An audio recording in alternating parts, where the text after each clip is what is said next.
Welcome back, ladies and gentlemen. Force here with some more StarCraft 2 commentary. Today we'll be looking at a series between TSL Inori and TSL Revival. This is going to be a Zerg versus Protoss, Revival versus Inori, starting off here in the map Entombed Valley. Once again, this is going to be a series here between these two players. And let us begin with some recent tournament information. Starting in the lower right-hand spawn position, our red Protoss player, TSL Inori. Inori took first place at the last player standing StarCraft 2 Open number 2. This was in August of 2011, and that is actually the only major tournament information that I have for Inori.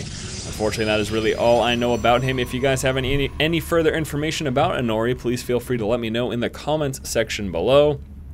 Otherwise, let's take a look in the upper left-hand spawn position at our teal Zerg player, who is going for a 10 pool. TSL Revival took third place at the Zotac Cup January final in 2012. Also took second place at the Home Story Cup number 4 Korean qualifier, and this was in December of 2011. And yes, Revival is going for a 10 pool, starting the game off right here with some very early aggression from him.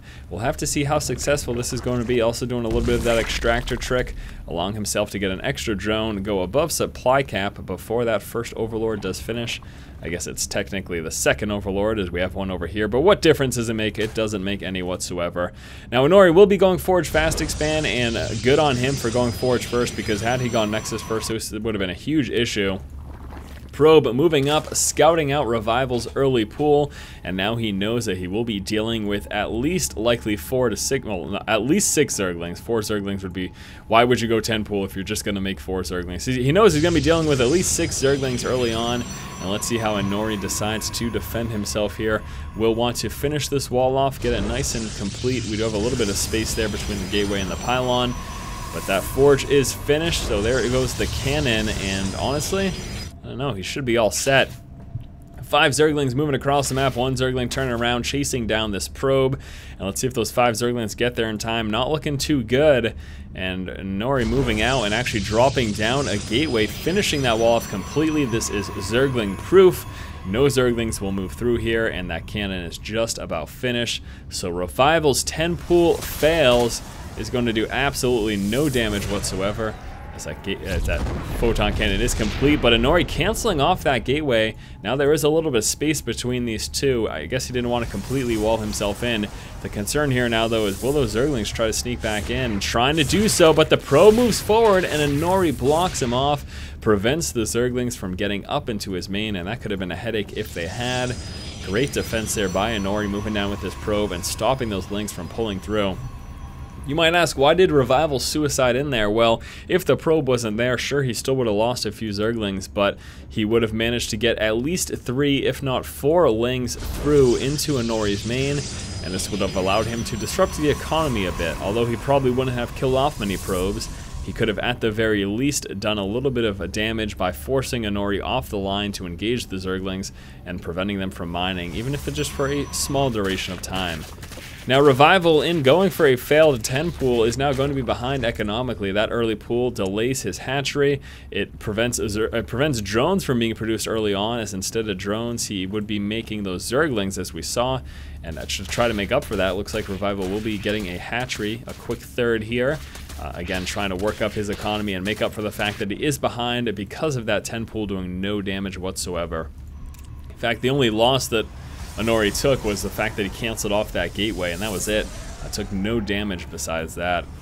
Now Inori's Nexus is complete. We'll be working to saturate that immediately as he pulls down with some of his probes, and should just be focused for the next minute or so on just probing up and getting out as many workers as possible. Chrono boosting that out, in fact, trying to get a very nice and strong economy here. We'll also be coming out with that Warp Gate research. Looks like we'll be seeing level 1 weapon upgrade as well here from Inori. Back over here for Revival, still no extractors as he's really focused on droning up. Now just actually getting those extractors at around 40 supply. But really just focused on droning up in the early game. So both players, as of this moment, really just honing in on their economy, and that's pretty much about it. We'll have to see what the transition here for Inori is. He's obviously got plenty of options. He can go with a few gateways in a Robo, a few gateways in a Stargate, or he can just mass up those gateways and go for a 6 to 8 gate push with a level 1 weapon upgrade. That's something that you do see quite often from Protoss players. I think especially since Inori defended against that 10 pool, it would be wise of him to do some early aggression, and it looks like he will be doing that very thing. Moving out with 4 Zealots and a probe. The probe is an indicator that we'll be seeing a proxy pylon, and as such we'll be seeing aggression from Inori. 4 warp gates now, 5 warp gates coming through. It's going to be a 6th one here as well. Yes, there is. That's going to put him at a total of 7 as he's got this gateway over here, plus these 6 warping in. So a 7-gate level 1 weapon upgrade push here to counter the 10 pool from Revival that didn't end up doing any damage. And let's see what Inori can do. Pylon over here will be attempted to use to warp in units up on the high ground. Zealots dancing back and forth. Now we got a Roach Warren just about to finish here for Revival, and he's banked a bunch of resources, so he's going to be able to mass up a few of those Roaches. Lings trying to take out this Pylon. Zealots pulling forward. We'll be forcing those back. We've got 6 Roaches coming through. Now 8, 9, and that number's going to keep on climbing. 10, and more and more and more. And that will be great to counteract the Zealot-heavy composition here from Inori. Zerglings, as the forces of Inori move up to the natural expansion, take out that Pylon. That is too bad, as now Inori will be forced to warp in down here. Roaches hatching out of the eggs. They'll be doing a little bit of micro. Zerglings move forward as well, and with some micro, Revival should be all set. Again, Zealot heavy is great against Zerglings, not so hot against those Roaches. Inori, realizing lots of Roaches are in play, decides to make a swap with that next warp in into Stalker heavy. And look at this, Revival feeling confident, droning up, even though he hasn't fully forced back Inori yet. He says, you know what, I've got enough forces. I am confident to cut him out with a ton of drones, and there you go. Revival successfully defends the 7 warp gate counterattack there from Inori. Inori really, I don't know, didn't do too much damage. Let's take a look here at the resources lost. They're about even, with Inori slightly behind right now. So quite an unfortunate situation there. Both players, their early aggressions ended up failing. And now that is not too hot here for Inori. Inori taking out the Overlord, now working down these rocks. We'll be making a transition into a 3rd. That, of course, indicated by the fact that he's trying to drop these destructible rocks here. See what else he's got going on. We do have a Twilight Council coming through here for Inori. Let's see if we'll be seeing that Templar Archives for some Charge Zealot, Archon, and High Templar action, or will he be going Blink Stalkers? Let's keep an eye on that, see what he ends up doing. Will be Blink Stalkers, Armor level 1 upgrade also coming out there for Inori. Back over here for Revival, 2 Extractors coming out in the natural expansion. Level 1 missile attack coming through, and that metabolic boost now also finishing for his Zerglings. We also have a macro hatch over here for Revival, starting that creep spread as well, and there you go, a hatchery coming down over here. So Revival will be sitting on 4 bases with a macro hatch, providing him with plenty of larvae, right as we see Inori move up into his 3rd as well. Inori also trying to get a wall off over here. Again, the big concern here as you move into the late game against Zerg is Zergling run-bys at your expansions. So trying to have some sort of defense against that is a great idea. And what Inori is doing here is like, hey, I'll get the full wall off, place a cannon back here, and that way I really only have to focus on defending this area, as small Zergling run-bys won't be able to do much at all over in this position. Again, that transition isn't a Blink Stalkers here for Inori. Level 2 weapon upgrade coming forth, and that Blink research is also almost finished. How many Stalkers does he have? Total of 13 right now, with a few sentries in the mix. Infestation Pit coming out here for Revival, also getting the Roach Speed, that God Reconstitution. Zerg Harpist level 1 upgrade, and that missile attack level 1 also almost finished. And now that that Infestation Pit is in play, we'll be seeing those pathogen glands immediately in a very, very early hive coming out here for Revival. You do not typically see those hives this early in the game, but Revival apparently is all about it. He is all about that hive tech. Roach is getting caught off guard by these Stalkers. Without that Roach speed, they're going to be a little hard pressed to catch up. That is just about to finish, and there you go. Now those Roaches a little bit speedier, but they will not be able to catch up to those Blink Stalkers before they get back here to the reinforcements, and there you go. He is all set. Blink Stalkers might even try to chase down those Roaches. Let's see. Is Inori going to try it? That's quite a hefty Roach force. I don't know, that might be a little ill-advised. Heavy Speedling transition, also a Baneling Nest coming out. Pathogen glands almost finished. Hopefully we see some Infestors come out soon. A lot of times you'll see those Infestors producing to coincide with the completion of those Pathogen gland research, but that is not the case here for Revival. He's actually going to hold off on those Infestors for now. Now coming out with those 4. Trying to catch those Blink Stalkers in the center of the map. Speedlings and Roaches pushing forward. Inori does make it back home here, nice and safe. Still just sitting Blink Stalker heavy, massing up those Blink Stalkers with 23 now. Is just finally making that transition into Robotech. But where is that, by the way? Does anyone know? I don't know. Where's that robo? There it is. Inori's robo sitting right over here. Should be seeing an observer immediately, and we'll have to see if he decides to go into that Colossus tech. He will need more than just Blink Stalkers. High Templar or Colossus probably would be pretty wise. Starting off, though, with just that observer. And there you go, Robotics Bay coming out. That will allow him to transition into Colossus as soon as that does finish. Also coming out with another Robotics facility as well, which is being placed right on over into this position. Revival continuing to macro up over here, coming out with another hatchery. This is going to be base number 5 for him. Also continuing up that creep spread. Has some nice map control. Speedling, Roach, and Infestor. Now we did see that Hive Tech finish, and with that he will be getting an Ultralisk Cavern. Ultralisk play here from Revival, continuing up those upgrades. We can also see the melee attack level 1 coming through. That'll be really nice for his Zerglings and the Ultras as well. Stalkers moving forward will be taking out the Zergling, and it looks like Inori is possibly planning to get a 4th base here. Yeah, he will be moving down with that probe. However, here come the Speedlings and Roaches. Now will be forcing Inori to blink up onto the high ground. This will be delaying his expansion, forced to cancel that. Bit too much for him to deal with right now. Now he does have 2 Colossus in production with the Thermal Lance upgrade, giving those Colossus that extra range.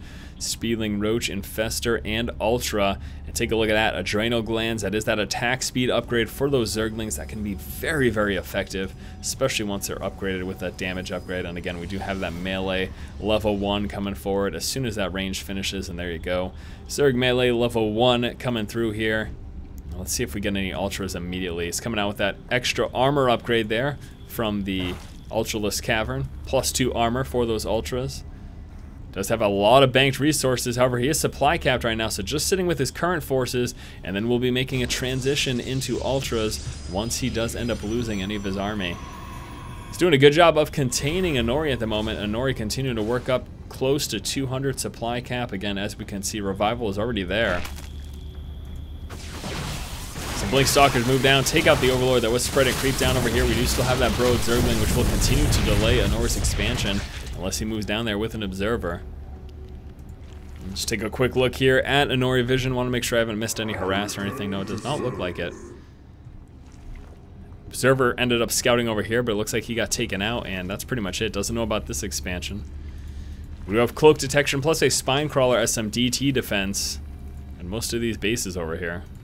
I guess there's no Cloak Detection over there, but it does have the spines again for that DT defense. Now moving down, as we do see Inori try to move into this expansion, still delayed by that Zergling. Revival ends up taking some damage there, but I don't know that he's too concerned. Now you can see he's about 2,000 resources behind right now, actually a little bit over that. He's making that transition into Ultras right now, with 5 Ultras in production. Also the Ventral Sack upgrade there for his Overlords. Trying to catch that Zergling, finally gets it by attacking his own Stalker and using the splash damage to take out the Zergling, rather than forcing himself to come out with an Observer, although we do have 2 of those in production at the moment. Revival now moving forward with Banelings, Roaches, a couple Speedlings, and Infestors, getting the fungal growth. However, Force Field Walls prevent a lot of that damage. Nice damage though, look at that.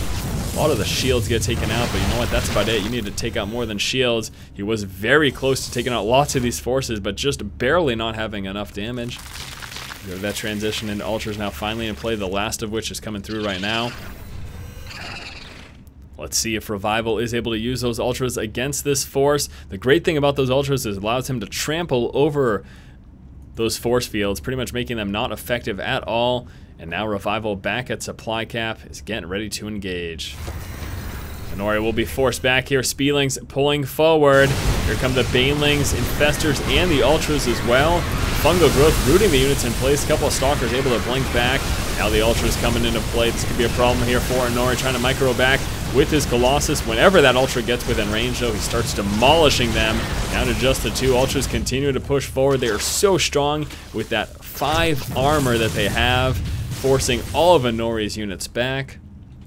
Transition into Speedlings and a few more Ultras here for Revival. We still have this expansion up, although Inori doesn't have a lot of mining going down over here. Did he end up losing some workers? No, there haven't been a ton of workers killed this game, so I didn't miss any worker harass there. Now moving towards this expansion with his Speedlings and Ultras, and let's see if Inori is able to defend this. All of his army is right over here. I don't know if he's going to get there in time. Speedlings and Ultras engaging this expansion. I think he's going to drop the Nexus I don't know if Inori's going to defend in time. Let's see. He's actually going straight for the workers rather than trying to drop the Nexus immediately. And Inori is going to get here in time to Speedlings. Look at how fast they work down this expansion with that attack speed upgrade. It is ridiculous. Takes out the Nexus. Now Inori is down just to 2 mining bases. Almost considering this 1.5. He's got a decent mining over here, but this is very, very low on remaining resources. Not a whole lot going down over here. We do have that War Prism. I don't see that doing a lot of damage, though. Revival ended up killing off 19 workers in that engagement, in addition to taking out that Nexus. That is a tremendous loss there for Mr. Inori. Inori does have a few Stalkers over here. Again, I'm not so sure that this has done any damage yet. Doesn't look like it. Looks like he will be trying to drop now. However, we got a ton of Spine Crawlers. Let's see if he's able to do any damage. He's just going to bypass this place. He's like, I don't think so. A bit too much static defense over there. Probably not worth it. Blink Stalker's moving across the map with an Observer, trying to take out some of those creep tumors. All those Overlords over here will be spotting this moving War Prism. This should allow Revival to respond. He definitely knows this is coming. Pulling back with those Speedlings. And here you go, Blink Stalkers down there, get dropped, and then one more Stalker also gets warped in. However, that gets taken care of quickly, forced back, and the War Prism very close to getting taken out. Now goes on the high ground over there, ends up losing the War Prism, so now he's just got a couple Stalkers to deal with, and that's it. That should be no problem. Ultras and Banelings moving forward over here. Nice fungal growth, rooting all of Inori's forces in place, and just tearing through it. Inori going to be losing everything here. The Nexus as well as his forces. That fungal growth allowing the Banelings to roll in, plus that Ultra splash damage so strong. Although with a little bit of micro, he's actually doing a lot of damage to those Ultras. Now down to the 3 Ultras. However, it looks like, yeah, Revival's gonna set. He's gonna continue to push against this. Takes out the last of the Colossus, and Inori calls the GG. Alright, my friends, that does it here in this game number 1 between Inori and Revival. We'll be moving on to game 2 in just a moment. Interesting back and forth between these two players. Revival ends up taking it, though, as he is able to force a cancel of this expansion twice, hindering Inori's economy a bit too much and resulting in the victory. Thanks again, guys, for watching. If you like the content, please subscribe, and as always, keep watching and keep owning.